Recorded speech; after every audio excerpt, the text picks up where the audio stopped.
ভেনেজুয়েলার president Nicolas মাদুরোকে যুক্তরাষ্ট্রের বিশেষ বাহিনী কর্তৃক নাটকীয়ভাবে অপহরণ এবং নিউ ইয়র্কের আদালতে হাজির করার ঘটনাটি বিশ্ব রাজনীতিতে নজিরবিহীন উত্তেজনার জন্ম দিয়েছে। দীর্ঘদিনের রাজনৈতিক শত্রুতা আর মাদক পাচারের অভিযোগকে কেন্দ্র করে গত ৩রা জানুয়ারি কারকাসি পরিচালিত দুঃসাহসিক অভিযানে মাদুরোকে আটক করে যুক্তরাষ্ট্রে নিয়ে আসা হয়। সোমবার ম্যানহাটনের একটি ফেডারেল আদালতে ৬৩ বছর বয়সী এই নেতাকে হাজির করার সময় তার পরনে ছিল নীল এবং কমলা রঙের কয়েদির পোশাক।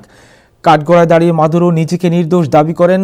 অত্যন্ত জোরালোভাবে নিজেকে একজন যুদ্ধবন্দী বা প্রিজনার অফ ওয়ার হিসেবে ঘোষণা করেন তিনি। তার এই দাবি আন্তর্জাতিক আইনের প্রেক্ষাপটে অত্যন্ত তাৎপর্যপূর্ণ। এটি ওয়াশিংটন এবং কারকাসের মধ্যকার সংঘাতকে এক নতুন মাত্রায় নিয়ে গেছে বলে বিশ্লেষকরা অভিমত ব্যক্ত করেছেন।